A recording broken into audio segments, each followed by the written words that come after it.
السلام علیکم ویورز، امید کرتی ہوں آپ سب خیریت سے ہوں گے۔ کہا جاتا ہے کہ کچھ جگہیں اپنی خوبصورتی سے زیادہ اپنے رازوں کے لیے جانی جاتی ہیں۔ چترال کی ایک چھپی ہوئی وادی جہاں برسوں سے کوئی نہیں گیا، جہاں وقت رک چکا ہے اور کچھ ایسا دفن ہے جو کبھی سونا نہیں چاہتا۔ یہ کہانی ہے ریاض، زینب اور آیا کی، جنہوں نے اس وادی کو اپنا نیا گھر سمجھا، مگر وہ نہیں جانتے تھے وہ کس چیز کو جگا رہے ہیں۔ تو اس کہانی کی شروعات ہوتی ہے سال 2007 میں۔ ریاض نامی شخص نے چترال کے قریب ایک ویران گاؤں میں سستا مکان خریدا۔ اس کی بیوی زینب اور 9 سالہ بیٹی آیا بھی ساتھ تھی۔ یہ گاؤں 25 سال سے خالی تھا، مگر کوئی نہیں جانتا تھا کیوں۔ ریاض نے بھی اس کی حقیقت جاننے کی کوشش نہ کی۔ ایک سستے گھر کے چکر میں اس نے کچھ نہیں سوچا کہ وہ کیا کرنے جا رہا ہے۔ گاؤں میں قدم رکھتے ہی کچھ عجیب سا احساس تھا۔ ہوا میں ایک ٹھنڈک تھی، جیسے کسی کی سانسیں آپ کی گردن سے ٹکرا رہی ہوں۔ ریاض نے محسوس کیا جیسے کوئی انہیں گھور رہا ہو، مگر جب مڑا وہاں کچھ نہ تھا۔ ریاض نے اسے اپنا محض وہم سمجھا اور اتنا خیال نہیں کیا۔ زینب ڈرتے ہوئے کہتی ہے، ریاض یہ گاؤں بہت عجیب ہے، ایک بھی آواز نہیں آ رہی، نہ پرندے نہ لوگ، کچھ بھی نہیں، سب کچھ جیسے رک سا گیا ہو۔ ریاض مسکراتے ہوئے کہتا ہے، بس یہ تمہارا وہم ہے، شہر کی چہل پہل کی عادت ہو گئی ہے نا تمہیں، اس لیے تمہیں ایسا محسوس ہو رہا ہے۔ یہ شہر نہیں، پہاڑی علاقہ ہے، تھوڑا سونا تو ہوگا ہی نا۔ مگر زینب کے دل میں ایک انجانی سی بے چینی تھی، جیسے ہوا میں کوئی سرگوشی ہو جو صرف وہ سن سکتی ہو۔ اگلے ہی دن آیا نے گھر کے قریب کھیلنا شروع کر دیا، مگر ایک دن وہ اکیلے کھیلتے کھیلتے بولی، امی میں نے نازیہ سے دوستی کر لی ہے، وہ یہاں رہتی ہے، پر وہ کہتی ہے کہ وہ گھر میں ہی رہتی ہے، وہ باہر نہیں آ سکتی۔ زینب چونک جاتی ہے اور وہ گھبرا کر آیا سے پوچھتی ہے، کون نازیہ؟ یہاں تو کوئی بچہ ہی نہیں رہتا آیا، یہ گاؤں تو بالکل خالی ہے، تم کس کی بات کر رہی ہو؟ بیٹا یہاں کوئی نازیہ نہیں رہتی، تم اکیلی ہی کھیلتی ہو نا؟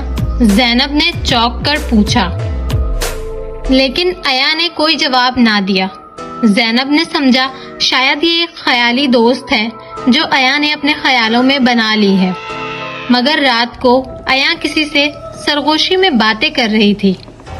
نازیہ کو یہ سب دیکھ کر بہت حیرانی ہوئی، کیونکہ وہ کمرے میں بالکل تنہا تھی اور وہ کسی سے باتیں کر رہی تھی۔ اس نے سچ میں کسی کو اپنا دوست بنا لیا تھا۔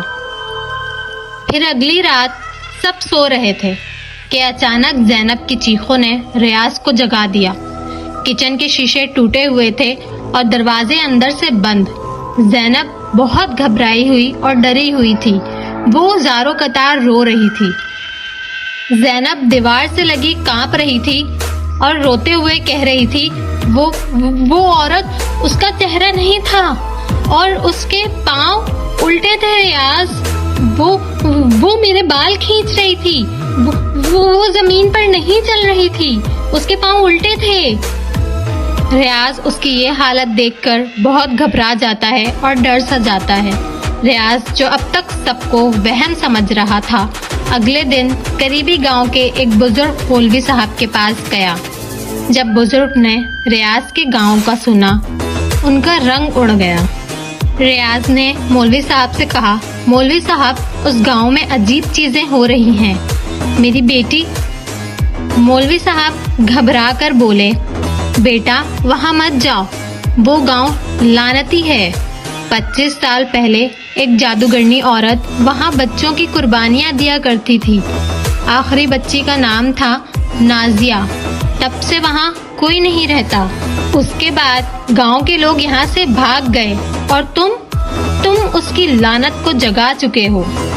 ریاض کو یہ سب سن کر ایک جھٹکا سا لگا، وہ بہت پریشان اور خوف زدہ ہوا۔ ریاض اور زینب جلدی سے گھر پہنچے لیکن ایاں غائب تھی۔ ریاض کو اب یقین آ چکا تھا کہ وہ جس جگہ کو نیا آغاز سمجھ رہے تھے وہ کسی اور کی قید گاہ تھی۔ کمرے میں صرف خون سے لکھی ایک لائن ملی، اب میری باری ہے دوست بنانے کی۔ اسی رات ریاض نے گھر کو جلا دیا اور زینب زارو قطار رو رو کر زور زور سے چلاتی تھی، ایاں ایاں کہاں ہو تم، ایاں میری بچی، مگر ایاں کبھی نہ ملی۔ ریاض اور زینب پاگلوں کی طرح ہو چکے تھے۔ آج بھی چترال کے لوگ اس گاؤں کی طرف نہیں جاتے، کہتے ہیں وہاں ایک چھوٹی سی لڑکی اب بھی کھیلتی ہے اور رات کو صرف اس کی ہنسی کی آواز گونجتی ہے اور وہ نئے دوست بناتی ہے۔ ریاض نے اس مکان کو آگ تو لگا دی مگر آگ سے سائے نہیں جلتے۔ زینب صدمے سے پاگل ہو چکی تھی اور ریاض نے خود کو پہاڑ سے گرا دیا۔ اب بھی چترال کے لوگ اس وادی کا ذکر کرنے سے گھبراتے ہیں، کہتے ہیں رات کے وقت وہاں ایک چھوٹی بچی نظر آتی ہے۔ کچھ کہانیاں صرف سنانے کے لیے نہیں ہوتی، وہ آپ کو سننے پر مجبور کرتی ہیں اور پھر آپ کو چھوڑتی نہیں ہیں۔ تو ویورز، اگر آپ کبھی چترال جائیں تو خاموش گاؤں کی طرف مت جانا، کیونکہ کچھ کہانیاں ختم نہیں ہوتی، وہ بس نئے کردار ڈھونڈتی ہیں۔ اگر آپ کو یہ خوفناک کہانی پسند آئی ہو تو ویڈیو کو لائک کریں، چینل کو سبسکرائب کریں اور کمنٹس میں بتائیں کہ اگلی کہانی کہاں کی سننی ہے۔ اور اگر آپ کے پاس کوئی ایسی خوفناک کہانی ہو جو ہم سے شیئر کرنا چاہتے ہوں تو ضرور کریں۔ پھر ملیں گے ایک اور ڈراؤنی حقیقت کے ساتھ۔ تب تک کے لیے اپنا خیال رکھیے گا۔ اللہ حافظ۔